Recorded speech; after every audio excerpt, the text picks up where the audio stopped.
कृष्ण की मूर्ति में समा गई थी मीरा, सब रह गए दंग। यूं तो कृष्ण भगवान की कई गोपियां हुआ करती थी, लेकिन कृष्ण के प्रति मीरा के प्रेम के कुछ अलग ही मायने थे। मीराबाई भक्ति और प्रेम की एक ऐसी मिसाल मानी जाती है, जिन्होंने अपना पूरा जीवन कृष्ण दर्शन के लिए समर्पित कर दिया। आइए जानते हैं, कैसी थी मीरा और कृष्ण की ये अनोखी प्रेम कथा। मीराबाई का जन्म सन 1498 में राजस्थान के एक राजपूत घराने में हुआ था। उनके पिता का नाम रतन सिंह और माता का नाम वीर कुमारी था। मीरा कृष्ण की बहुत बड़ी भक्त थी। जब वह 4 वर्ष की थी तब उन्होंने अपने घर के पास हो रहे एक विवाह को देखकर बेहद मासूमियत के साथ अपनी माँ से पूछा था कि प्यारी माँ, मेरा दूल्हा कौन होगा। मीरा के इस सवाल पर उनकी माँ ने मुस्कुराते हुए श्री कृष्ण की मूर्ति की तरफ इशारा करते हुए कहा था कि मेरी प्यारी मीरा, श्री कृष्ण तुम्हारे वर होंगे। जिसके बाद से ही मीरा श्री कृष्ण को अपना स्वामी मानकर उनके प्रेम में विलीन हो गई। कुछ समय बाद ही मीरा की मां का निधन हो गया था। जब मीरा बड़ी हुई तो उनके मन में ये विश्वास था कि श्री कृष्ण उनसे शादी करने जरूर आएंगे। मीरा बेहद खूबसूरत और स्वभाव की कोमल थी। वे बहुत सुरीली आवाज में गाना गाती थी। लेकिन मीरा की शादी मेवाड़ के महाराणा सांगा के पुत्र राणा सांगा से हुई। मीरा ये शादी नहीं करना चाहती थी, लेकिन परिवार के जोर देने पर उन्हें ये शादी करनी पड़ी। माना जाता है कि शादी के बाद भी मीरा का प्रेम कृष्ण के लिए कम नहीं हुआ। विदाई के समय कृष्ण की वही मूर्ति अपने साथ लेकर गई, जिसे उनकी मां ने उनका दूल्हा बताया था। शादी के बाद मीरा ससुराल के कामकाज पूरे करने बाद रोजाना कृष्ण के मंदिर जाया करती थी। वहां जाकर वह श्री कृष्ण की मूर्ति की पूजा करती, उनके लिए मधुर आवाज में भजन गाती और नृत्य भी करती थी। मीरा का कृष्ण के लिए प्रेम उनकी ससुराल वालों को बिल्कुल पसंद नहीं था। उनकी सास ने उन्हें दुर्गा माँ की आराधना करने पर जोर दिया, क्योंकि उनके ससुराल वाले दुर्गा देवी में बेहद विश्वास रखते थे। लेकिन ससुराल वालों के श्री कृष्ण की आराधना से रोकने पर मीरा ने साफ कह दिया कि मैं पहले ही अपना जीवन कृष्ण के नाम कर चुकी हूँ। इसके बाद मीरा की ननद उदाबाई ने उन्हें बदनाम करने भी कोशिश की। उदाबाई ने अपने भाई राणा से कहा कि मीरा का किसी के साथ प्रेम संबंध है और उसने मीरा को उस व्यक्ति के साथ देखा है। ये सुनकर राणा बेहद क्रोधित हुए और आधी रात बहन उदाबाई के साथ मंदिर जा पहुँचे। मंदिर पहुंचकर उन्होंने मीरा को कृष्ण की मूर्ति के साथ अकेले ही बातें करते हुए देखा। ये देखने के बाद वह गुस्से से चिल्लाए कि मीरा, अपने जिस प्रेमी से तुम बातें कर रही हो उसे मेरे सामने लेकर आओ। इसके जवाब में मीरा कृष्ण की मूर्ति की ओर इशारा कर कहती है कि ये मेरे स्वामी है, इनसे मेरा विवाह हो गया है। ये सुनने के बाद राणा का दिल टूट जाता है, लेकिन फिर भी वह पूरी श्रद्धा से अपना पति धर्म निभाते हैं और आखिरी सांस तक मीरा का साथ देते हैं।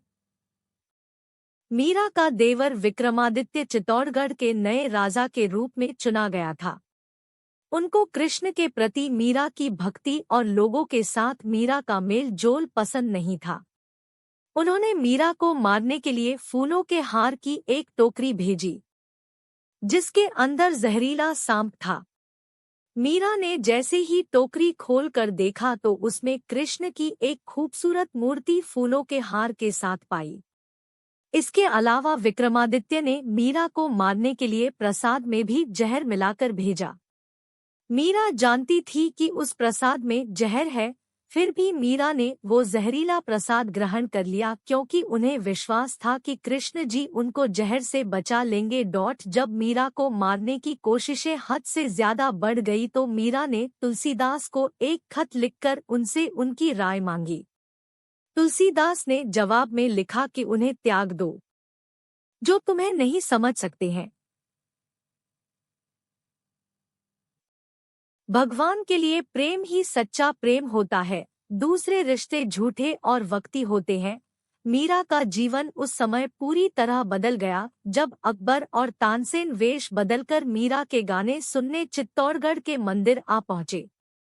उन्होंने मीरा के पवित्र चरण छूकर कीमती जवाहरात की माला कृष्ण की मूर्ति के आगे रख दी। जैसे ही राणा को ये सूचना मिली वह बेहद क्रोधित हो गए, जिसके बाद उन्होंने गुस्से से मीरा को कहा कि जाकर डूब मरो और जीवन में कभी भी अपना चेहरा मत दिखाना। तुम्हारी वजह से मेरी और मेरे परिवार की बहुत बदनामी हो चुकी है। तुमने हमें लांछित किया है। मीरा ने राणा की कही बातों का पालन किया और वह गोविंदा गिरधारी गोपाल जब तजपते कृष्ण के ख्यालों में नाचते गाते नदी की ओर बढ़ने लगी। जैसे ही मीरा ने नदी में कूदने की कोशिश की, पीछे से किसी ने उनके हाथ को थाम लिया और वह गिरने से बच गई। मीरा ने मुड़कर देखा तो अपने प्रेमी कृष्ण को पाया। कृष्ण को अपने पास देखकर मीरा को विश्वास नहीं हुआ और वह कृष्ण की गोद में बेहोश होकर गिर पड़ी। ये देखकर कृष्ण मुस्कुराए और मीरा के कान में बोले, मेरी प्यारी मीरा, तुम्हारा जीवन नश्वर रिश्तेदारों के साथ समाप्त हो चुका है। अब तुम आजाद हो, खुश रहो। तुम मेरी हो और हमेशा मेरी ही रहोगी। इसके बाद मीरा वृंदावन चली गई। मीरा के वृंदावन चले जाने पर राणा वृंदावन आकर मीरा से माफी मांगते हैं और अपने साथ चलने को कहते हैं, लेकिन मीरा साथ चलने से इनकार कर कहती है कि मेरा जीवन कृष्ण से जुड़ा है। ये सुनने के बाद पहली बार राणा कृष्ण के प्रति मीरा के प्रेम की भावना को समझते हैं और वृंदावन से लौट जाते हैं।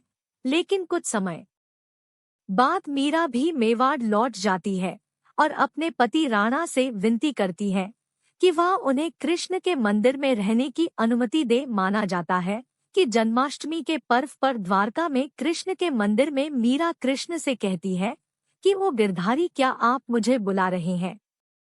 मैं आ रही हूँ। मीरा को ये कहते सुन राणा और वहाँ मौजूद सभी लोग हैरान रह जाते हैं। माना जाता है कि कृष्ण को पुकारते ही मीरा में एक तरह का प्रकाश उत्पन्न हुआ और मंदिर के कपाट खुद से बंद हो गए। जब कपाट खुलते हैं तो मीरा की साड़ी कृष्ण भगवान की मूर्ति पर लिपटी हुई होती है, लेकिन मंदिर में मीरा नहीं होती। सिर्फ मीरा और उनकी बांसुरी की आवाज सुनाई देती है। माना जाता है कि मीरा कृष्ण की मूर्ति में ही समा गई थी।